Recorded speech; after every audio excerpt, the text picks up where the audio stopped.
Most of the time, we feel that why is it our desires are not fulfilled, our prayers are not answered. There is a great reason behind it. It is written in John chapter 16 that when you have any desire or any thought and you ask the supreme power your desires to be fulfilled, because in your eyes you have been good, nice parents or nice citizen, but why is it so? Because that is only in your eyes what you think about yourself. The way that is written in the biblical narrative is, when you ask, you should be straightforward and directly. Straightforward and directly means you have to make the thought and the emotions as one.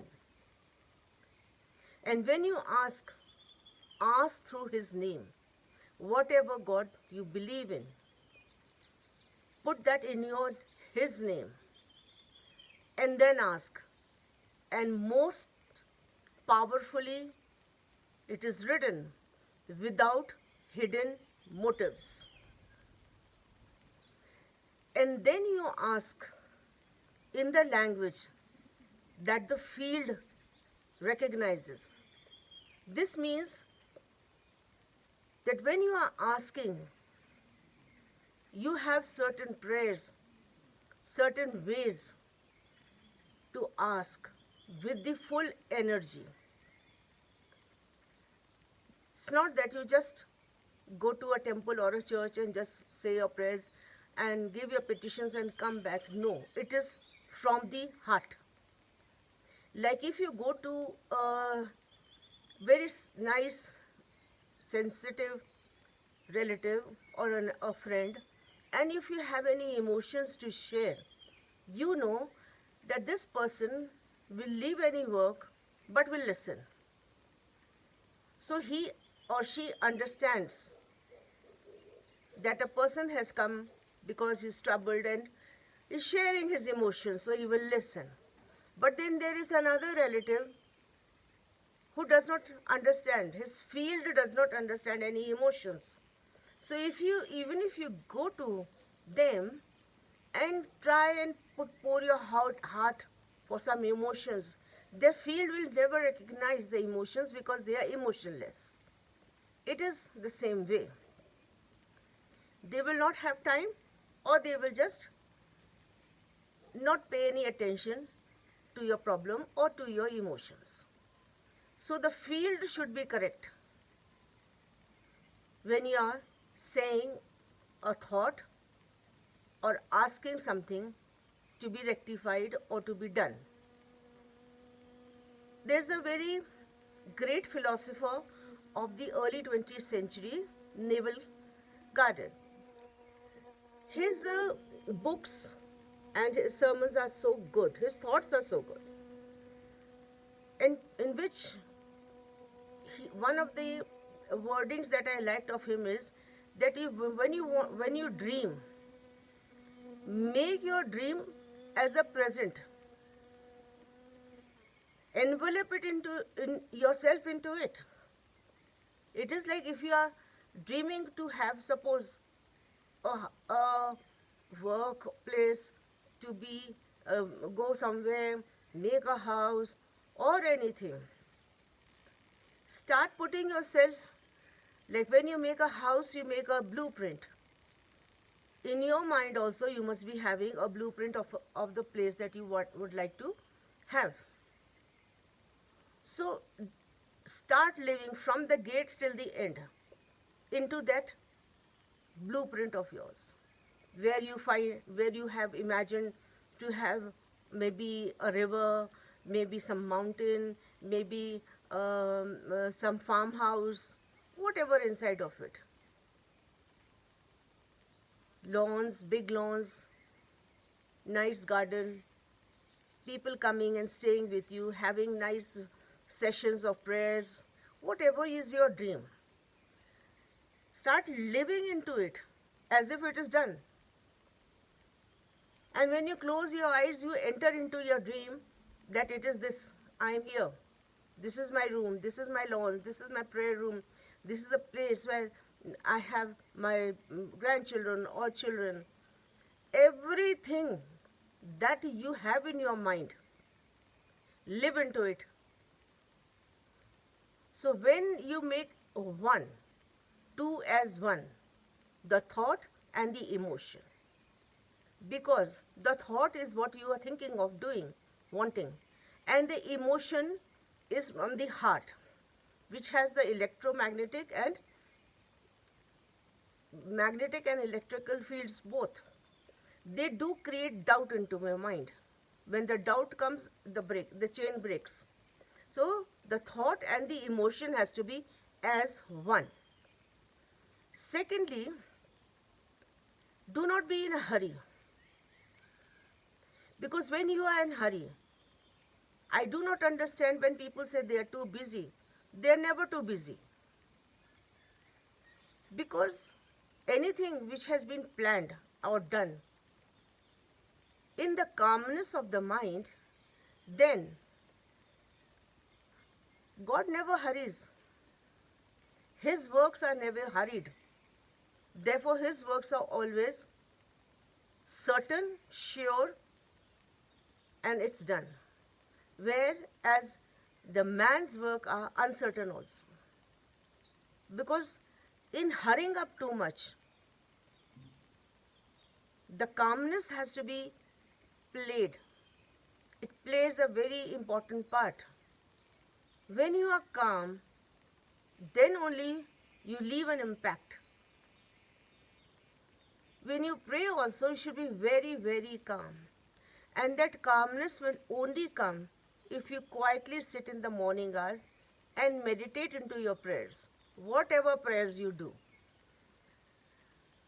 Not get up in the morning and start, servants are coming and they are doing their work and you are giving them orders, this, that. No. If they come at a certain time, get up before that, 1 hour before that, and stay in the calmness of the house, of your mind, which is very, very important. And that needs a practice to remain calm. Because I have done that, I know it. The morning calmness is the only thing that can make you live in the hardest of times, when you are emotionally broke or when you have certain other things in your life. Because then everything is done by God, you have nothing to do. He does things in His ways because you have made your thought and emotions as one. Again, it is written in the Bible only. The blueprint is very important. When you make a dream or when you want to ask something, you have certain plan in your mind. So it says in Luke chapter 14 that a king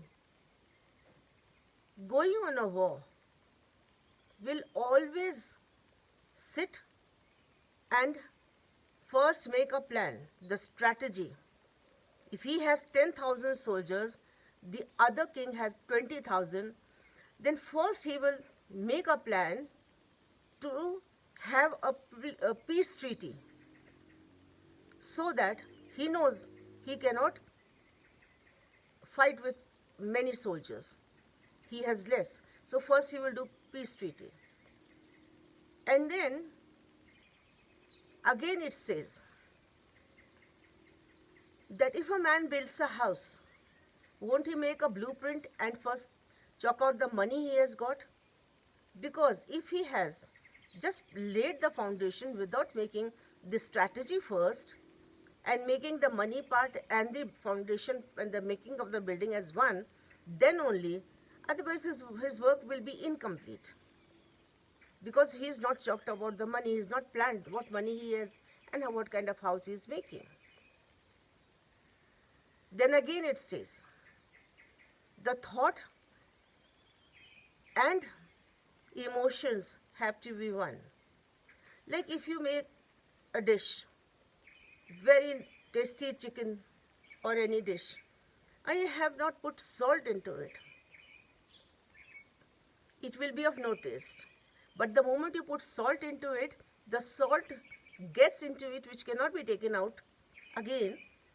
It just mingles with that. It becomes one, the salt and the chicken or any dish. Then the thought is the salt and chicken is the emotion. So when the emotion and thoughts have become one, then it becomes a tasty dish. Again it is. But if the salt loses its flavor, then it is of no use, just to be thrown away. What is the salt which has no flavor is when you have a hidden motive. If you have a hidden motive behind something and you are asking God something, it will not happen ever. Like if you make a house, the house is open for people, your relatives, and they are coming, you are offering them food, they are coming and staying in your house, being happy and going away. And continuous basis, there's no problems in the house. Nobody has problem with relatives coming. Nobody has problem with the food being the same food being served. That is the house which has been made with love, with the thought and the emotions. Because not only emotions are for the children, that oh, I made a house for my kids. I put my money in the bank for my kids. That is a hidden motive. But if it is shared with others, whoever comes or whoever is in need, and you open your house for them, that is the blessing one gets. Immense blessing. Share the food. Even if you have no one to share with the animals. The thought and the emotions should have no hidden motives. So whenever you pray, do not pray with some hidden motive. You may hide it in your heart, but God knows your heart. Such prayers are never answered. Such dreams never come true. This is what it is when you feel that your prayers are not answered. You've worked hard so much, you've done so much, and why is it God does not listen? He is not listening because your emotions and your thoughts are not one. The hidden motive that God has seen and you thought it's simple, it is in your heart only, and you are not acknowledging it. Start thinking of it and start acknowledging that if I have a hidden motive, then it won't be answered. Like if you make a house only for your children and earn money a lot and for your children, what is the use if you don't share? You should share the blessings. More blessings will come. Share your shelter, share your home, share your food, share your time. Keep some time for others also, because these things will create emotions. The emotional person is always closer to God. Remember the story of David? He was just one, a young, small, heighted person. When his emotions and thought became one, he could kill a giant with one stone. So it's not difficult. Ask and it shall be done. And that is it. Make your thoughts and your emotions one Be straightforward and direct in asking God through His name, and you will see everything you ask for will be done. If there is a hidden motive, it will not be done.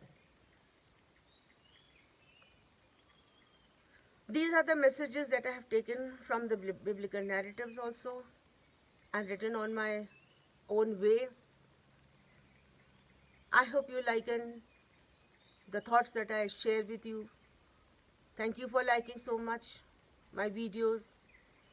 Do share and subscribe my channel.